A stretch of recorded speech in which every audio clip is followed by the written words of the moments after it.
So here's an interesting one. What made you click this time? Was it the space? Was it, oh, there we go.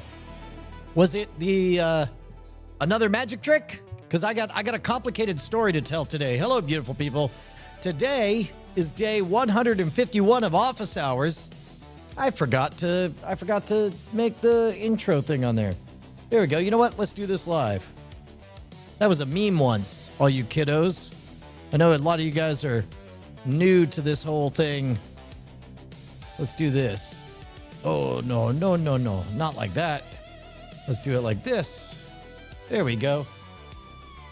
This is office hours, day 151. Office hours number 151. Office hours is, of course, the daily, live, all hands check-in.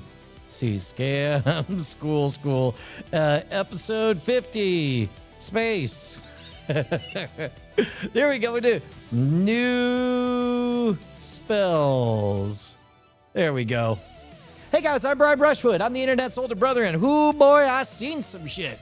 We're gonna explore it. We're walking through the entire arc that put me on the deception scamming map.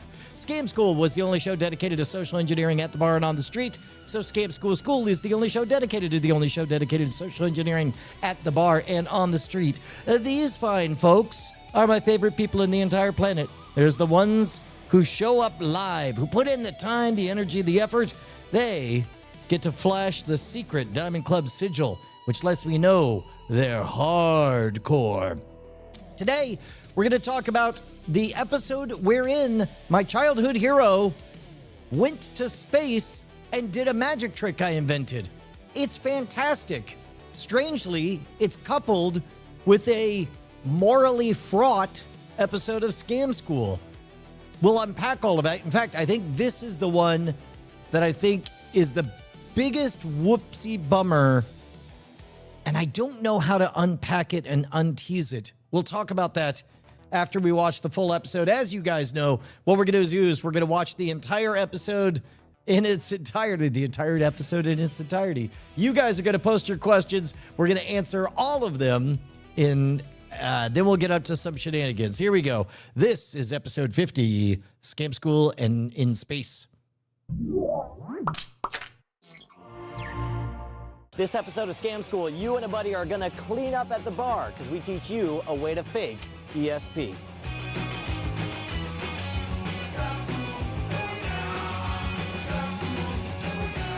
This episode of Scam School brought to you by those cheeky little bastards at GoDaddy.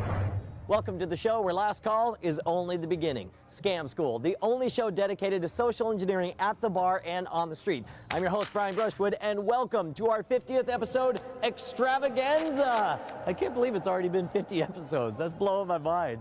This week we have an unbelievable effect that's going to convince all your friends that you and your buddy have a secret psychic monetary connection. And we also have a little bit of a postcard from freaking space. So let's get started with the currency connection.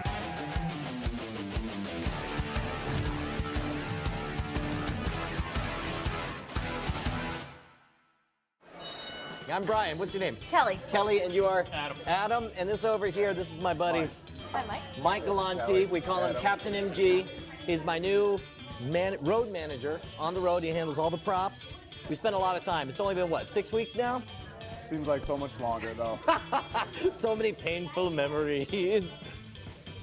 But as we tour around all these colleges, you ever, you're on the road and you develop a rapport with someone, you're with them day and night or whatever, it's almost as though Mike has the ability to see through my eyes. It's like telepathy, I guess? Well, yeah, telepathy. Clairvoyance, you're seeing through my eyes is what it would be, right? And in fact, we've been working on, I don't want to say it's a trick, because it's so much more than a trick.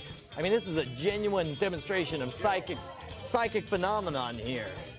But for this, we need some money, which is probably not the best way to introduce ourselves. We just need a bill. We need any bill. It can be any denomination you want. Don't let Mike see it at all. Okay. Mike, you keep your eyes I'll turn over there. this So way. help me. All right. But I can see it. I can see it all I want. I can fondle it. I can touch it. Okay, here we go. And you know what? I'm going to do this.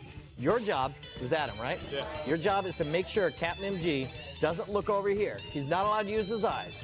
And we'll take it as a as an article of faith that we're not using any third parties here. This is just the two of us and our super ESP connection. And your job, it was Kelly, right? Yes. Is to make sure he actually gets it right, because I'm using my eyes. Captain MG is going to read the serial number off this bill. And by the way, if he gets it, would that be pretty impressive? Yeah. Would that be so impressive that you would spontaneously want to buy us both a beverage? Nice try. I was going to say you should buy us a beverage if you get it right. But it would be entertaining. That's the important Sure, thing, right? absolutely. All right, here we go. So there's the thing. All right, anything you need to know before we start, Captain MG? All right, well, it's a U.S. bill, right? Yep. Yeah. Yeah. 2. Uh-huh. Yep. 7. Yep. Yeah. 2. Yep. 1. Yep. Yeah. 2. Uh-huh.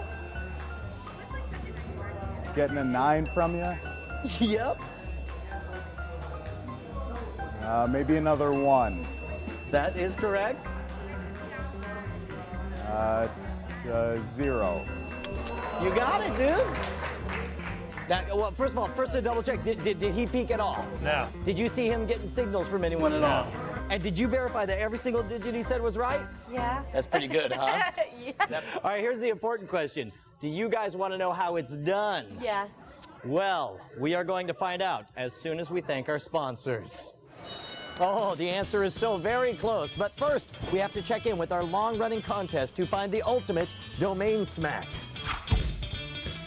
This week we've got 3 domain smacks, all making fun of online video sites. Starting off with Booter, aka Danny from Houston. He registered notourcontent.com and forwarded it to E-Bomb's World. Next up, we've got a site I registered from a suggestion from Sophie and Hassan. We registered emptycomputerdesk.com and it forwards to Chris Perillo's live stream. Seriously, I never catch him. What's up with that? And finally, we've got Chris Johnson, who took my famous last words from my viral video and forwarded andifallgoeswell.com to my live stream. Thanks, jerk. Don't forget, when you pull a domain smack on one of your friends, use the code SCAM3 when you check out. Your domain will only be $7.49. No, if only we knew what was going on. 50 episodes was only the beginning. So let's find out just how to pull this ESP effect.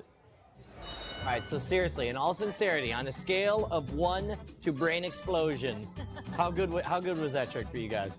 It's good. That's pretty up there. It was pretty up there? Yeah. It's like, it's a kangaroo. That's where it is. All right, I'm going to let you in on the gag.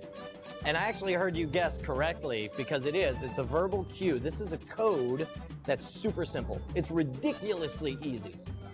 Basically, you take the numbers 1 through 9 and you divide them into 3 groups. 1 through 3 is the group yep. 4 through 6 is the group yeah. 7 through 9 is the group uh-huh. And then you take each of those groups and you divide them into subgroups. 1 is yep, because it's in the yep group, and the second word would also be yep. But we're not going to say yep twice because that would be weird. So we'll say yep will be the number 1. Number 2 will be yep, yeah, because it's the second one in the group. And number 3 would be yep, uh-huh. So when he says whatever he says to the previous number, I go yep, uh-huh, and he knows that it's yep is the first group, uh-huh is the third one in the group. So it's 3. Cheater. Yes, indeed. All right, now I want to see if you two can do it. We're actually going to practice it with you guys. All right, so we have psychic powers. We are good. You are good. You interested in seeing? Oh, you better believe it. All right. Here's a bill. Great. Is Anything you need to know before we get started? it from the 20th century? Yup, yeah. 2, Did she get it right? Yeah, 5, that is correct. 0, Uh-huh, yup. 7, Uh-huh, yup. 7, Yeah, yup. 4, Uh-huh, yeah. 8. Yeah. 5. Scoot that up again. No, you said, yeah, dude, you already impressed me. I'm giving you a free beer right now, dude. That was awesome. You guys got it down. A little bit of practice, you'll be blowing them away, dude. That was awesome. Thank you guys so much. Here to see you guys. That was Thank you. fantastic. Good work, all you guys. Thank you.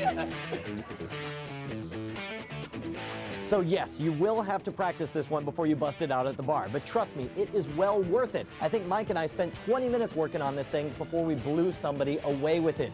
And now, for your 50th episode bonus from freaking space. Some of you guys know that Richard Garriott, the video game mogul, recently became America's first second-generation astronaut going up to the International Space Station. What you may not know is that he's a fan of Scam School and actually pulled off episode 28's mind control scam, a Scam School original in freaking space. Check it out. Howdy guys, I'm Brian Brushwood and welcome to a very special bonus Scam School Newsflash edition. We've never had a Newsflash edition because I don't think we've ever had any news, at least not as exciting as this. I am here with the video game mogul himself, Mr. Richard Garriott, who just returned from an extended stay out at the International Space Station. How's it going, Richard? Oh, great. It's great to be back here on Earth and great to be here with you. How many times do people get to say that? Just, hey, it's good to be back on Earth. I like your planet. I'm glad to be back. It was obviously an amazing experience, but it is actually good to be back in the land of fresh food, and gravity is actually useful and amongst friends. Yeah, fantastic. All right, so let's get to the crux of the matter. Is it true that you participated in mind control experiments while on the International Space Station? That is absolutely true. I can confirm that 100%.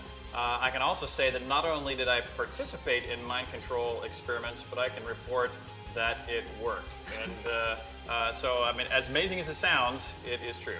Fantastic. So let's let everyone in on exactly what happened here. Well, so while I was in Baikonur, Kazakhstan, just prior to my flight, I was actually in what they call quarantine, just a few weeks prior to flight. And I had been searching by contacting all my friends and family about magic effects that I might be able to perform in space. And just by a good stroke of luck, your latest Scam School episode showed up on my email there in Baikonur. And as I reviewed it, I thought, what an amazing effect this will be for me to be able to perform from space, because it's a remote mind control trick. I'm going to be in a mighty remote location. That's right. With a known audience there at my ground team. So I very quickly put together some notes and practiced on the ground to be able to perform in space. That's awesome. Well, let's take a look. Let's see how the footage turned out. Hey, Dad, I've got something pretty amazing here for you. Are you ready for a magic trick if Brady's filming? Brady is filming, that's it. You know, before I left here on the flight, I saw an interview on YouTube where the guy had a 100% success rate at long-distance mind control. I think you'd agree that that would be pretty amazing, wouldn't you think? I would, but we only have a few seconds on this conversation. Go ahead. Well, hey, let's try this experiment then. Just relax and listen to this poem, and then tell me what card it makes you think of. It's just a poem from Robert Frost. Now listen to this.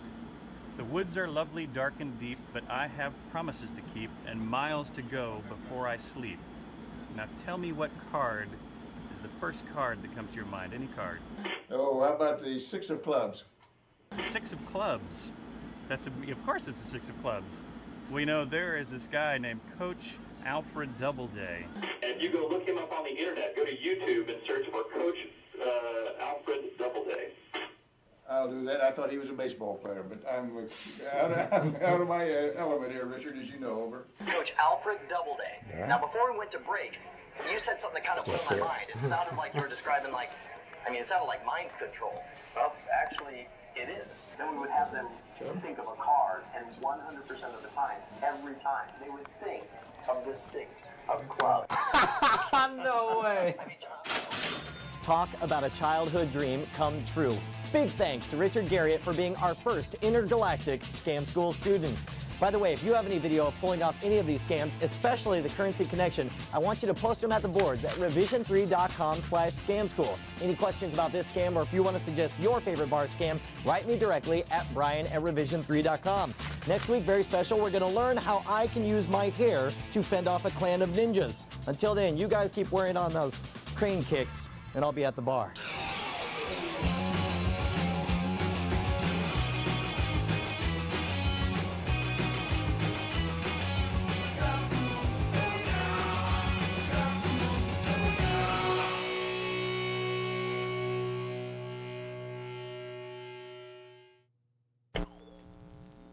Ha ha! Yeah, dude. So we got an answer halfway through. I was wondering, like, where did we shoot that footage with Beef and Pie Production or whatever? I believe that was the production company that was doing a documentary on Richard Garriott's trip to space, and I think they arranged our in-studio visit because that wasn't out in San Francisco. That was in Austin, I believe. But I did notice this. Look at this. If you like Scam School, check out revision3.com and on YouTube and TiVo. TiVo! So this is the very beginning. You can see everything's really shaping up here. Everything's really tight. We got a tight opening, easy onboarding, sense of place that comes in, good pacing on the trick, and the fabled C block. And like, this is a very full episode. This is the show really getting all the way in the groove.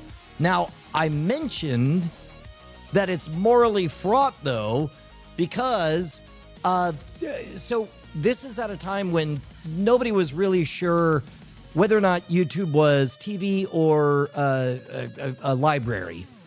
And it was before anybody was having those discussions. And there were subsections of magicians who just regarded everything teaching magic in video form for free. For some reason, that was the line in the sand that they drew, was they didn't like that it was ad supported instead of paying a local magic shop or whoever. But in that philosophical discussion, there was one person who wanted to write an article on this, and I was happy to discuss the emerging philosophy, and we'll get farther into that down the way, because there's there were interesting and deep discussions that we'll unpack in a future time. But along the way, there was something that he said in the interview that made it sound as though he was under the impression that I just stole other people's magic and revealed it. And I was like, what are you even talking about? And then he brought up, he was like, well, you stole my trick. I was like, what do you mean? And then he mentioned this exact routine. And I was like, that's, is it published? And what emerged was that the lineage on this one, this came from Alex Rangel to me, and he saw kids, literal kids, doing it at a magic convention. He asked those kids where they got it, and they said, I don't know, it was just, everyone knows it. And it's a simple enough code that I was like, yeah, of course, let's go for it. But the guy that I was talking to in the interview, total class act. Want to give a shout out to Bruce Calver. This is his effect, and he markets it. As a matter of fact, if you go to brucecalver.com, then we could go to Top Hat Productions. And in this case, this is, I believe, the manuscript on it. And so, of course, there's no hint of what it is. It's a small booklet. It's $25. It's worth it. Support independent creators. In the story, he does mention that it's a code that can be learned in minutes or less. You can cue your assistant numbers and letters from currency, credit cards, social security numbers. And it was devised by his grandfather. So this was marketed, but of course, there was no way. This is the double-edged sword of when you trade in secrets, there's no way to trace the provenance of things outside of a deeply already connected network of humans in the wetware stack. So in this case, we had an unfortunate artifact where, keep in mind, I didn't own or produce Scam School, so I did not have the authority or the leverage to tell this before it was discovery, to tell Revision 3 to take it down. And of course, I didn't even find out about this until years after this. This is 2009 that we recorded this episode. I didn't find out about it until, I believe, 2013. So it was 4 years later. And at that point, I asked, well, what would you like me to see what I could do about it? And he said, no, it's fine. But specifically, I said, well, we're doing the Scam School book. Would you like me to not include it? And he was like, yeah, that'd be great. And so it didn't show up in the Scam School book, but the artifact is still out there. And so what I would love very, very much is if you guys want to support creators, this is a really good way to make good happen. If you go to Bruce Calver, Kalver, brucecalver.com, and we should all pick up the Samuel Wolf code. And I'm glad for the opportunity, because think about it, like there's, well, I mean, outside of typing something in the description or in the comments, both of which we're about to do, there's no way to undo that. And of course, there was no way for him to know that it was out in the wild. The idea was loose, and there was no way to trace the lineage. And there was no way for me to know that this was marketed somewhere, because it was hidden inside a black box of stuff. And so, yes, Princess Judith, that's exactly what we're going to do right now, because we're on to, you guys got to place your bets. How many views do you guys think this episode got? Published in 2009. It's a really big one. 50th episode, went to space. Easily one of the best, cleanest tricks that we taught in the entire run. Discovery of the C block, tight onboarding, by all accounts of production success. Let's see what we got. We got, oh yeah, it's Adam says 96,000. G. James B says 340,000. Banterat says 42,000. Tim says 70,000. Trey says 19.5. Princess Judith says 350,000. The actual number of views is 13,000. Is that crazy? Just 13,000 views. Is that bonkers? Oh, by the way, hooray, Cappy's here. We got Curtis Hoffman. We got Kuro Metariku. We got Not Scary Steve. We got Banterat, G. James B, Princess Judith, Wago, Che, Earth 56, and J3301. Yeah, in this case, Wago, simultaneous discovery does happen, but in this case, the odds of those three words being the ones used are, like, that can't be coincidence. That's not simultaneous discovery. That's mimetic infection. That's a mimetic, I don't want to say pathogen. That's a meme getting out into the ether, scrubbing itself to where it becomes untraceable. And look, you guys know that I'm no fan of drama, and the last thing I'd want to do is court trouble. And there's a lot of hard and fast rules. As a matter of fact, well, there's a lot of hard and fast rules that I have on what content I will and won't teach. The most important which is there any living magician who owns the rights to this, who created or owns the rights to it? In that case, only with explicit permission would I do it. So in that case, there was no way to even know. I mean, yeah, outside of unlimited energy in a pre-hyperconnected world, think about it. You can't even ask the question without tipping how it's done. You have to explain the method to even ask around. Isn't that wild? But, yeah, I guess viral. Yeah, real viral on there. But here's what we're going to do. We will, I'll go to edit video. And we will go, heads up. 4 years after publishing this episode, we were able to trace back this trick's origins. All credit goes to Bruce Calver's grandfather, who invented this very code years and years ago. It was originally published as the Samuel Wolf code and is available at Bruce Cal. Oh, here we go. Yeah. Support Magic creators and pick up the original manuscript.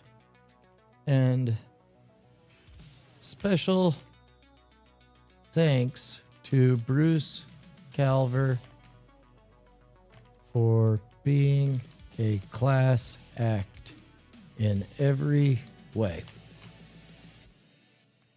Brian BB.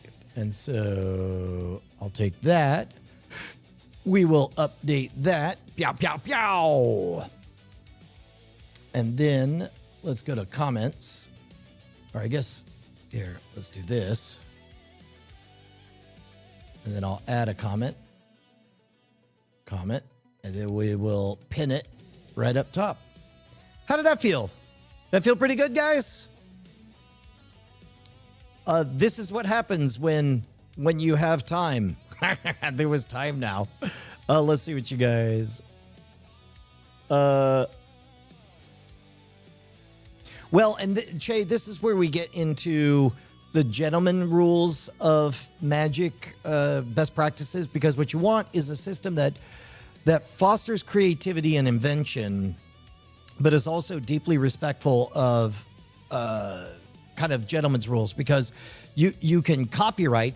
If you retreat to legal structures, then you're kind of in trouble, full stop. Like, you could patent a gizmo, you could copyright the words, but the essence, the idea, the core insights are much more difficult to protect in any meaningful way. And then there's questions, ethical questions about how protectionist versus how open source is it the obligation? What's best for the marketplace? What's best for Magic? And we could get into those some other time. But in terms of whether we want to say he invented the trick, he certainly didn't invent the idea of a two-person code. But certainly that lineage of those words is traceable back to that insight that his grandfather did, and he published it. And so that's a toe step that, all things being equal, we want to support more of those kind of stuff. Let's see. I have not watched The Manosphere yet. That's what's his name's new one, right? He did the Scientology movie, Louis Theroux. Yeah, I wanted to watch it. Hopefully it's good. I need a mini-series like the X-Files where government employees have to investigate and enforce Magic patents. Yeah, I'm sure it'll be thrilling. Yep, there's incredible code talks. Yeah, there's a whole bunch. Curtis Hoffman, make sure you put that in the comments. I can't read it here live on the air. Yeah, the whole rights to Magic thing is a gray area. And part of that is quite simply because we don't have a threshold of enough practitioners of Magic to establish an efficient marketplace of ideas. In fact, Magic thrives in inefficiency of ideas exchange. And that's part of the reason magicians can make a living, because we don't have as many competitors as, say, stand-up comedians or rock stars or actors do. Or, YouTubers writ large. So, absent those structures, again, ultimately, this is why I'm back to human networks. When I see dumb shit happening, almost always it's because language is a highly lossy communication method. And this is better because you're at least able to see my full body kinesthetic reaction to things. So I can telegraph easier whether I think something is a good or a bad idea and so on. And to be honest, there's an alternate timeline where Bruce wasn't the kind of person who wanted to get on a Skype call, and we never found out that I had stepped on a toe. And then there would never have, then I would have doubled down accidentally, and it would have been in a book, and it would have been published under my name when it didn't belong to that. But thankfully, whenever possible, in the mesh network of humans, more communication. It's when communication breaks down or people don't cross-check with each other that real stupid stuff happens. Yeah. You can patent a gizmo. That's correct. Kean Lawford. Again, but those are legal protections, which some people, the most talented magic creators oftentimes aren't even full-time magicians. They're such genius minds that we need them to be neuroscientists or economists or professors of psychology or what have you. And what they do, they don't care about monetary protection. They would, however, like the credit for what they've contributed to the art. And so that's part of the reason that magic has so many tedious, this routine was begat by that routine, was begat by that routine, which in the early, which I never liked as a young person watching all those, but now I understand a little bit better. We'll talk more about magic philosophy later on, but there's some things that are the commons that we've all inherited. And I have one opinion about those. And then I have another very clear opinion about if a living creator created it, then, you know, what you should and shouldn't do. Where it gets gray is folks who are still alive or recently deceased and somebody else has the rights. That's where things get interesting. But speaking of interesting, you know what's interesting? Humans in a wave replying to a bunch of old comments. So here's what we're going to do. I'm going to give you guys this URL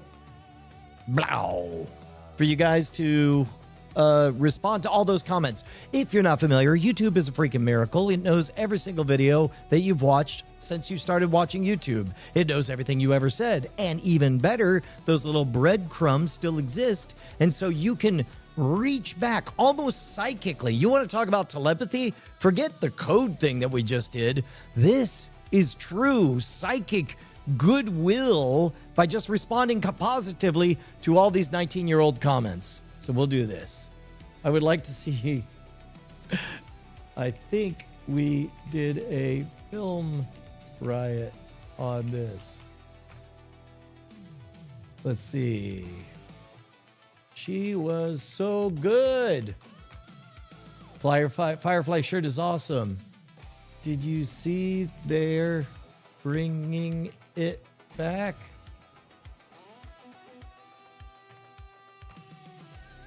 If I was to guess before seeing the answer, I'd say it's a code. Still right 11 years later. Me and my friends have done similar things. A 3-object guess which one we picked. Come on, all right, ready? Very clever. Sorry, so late.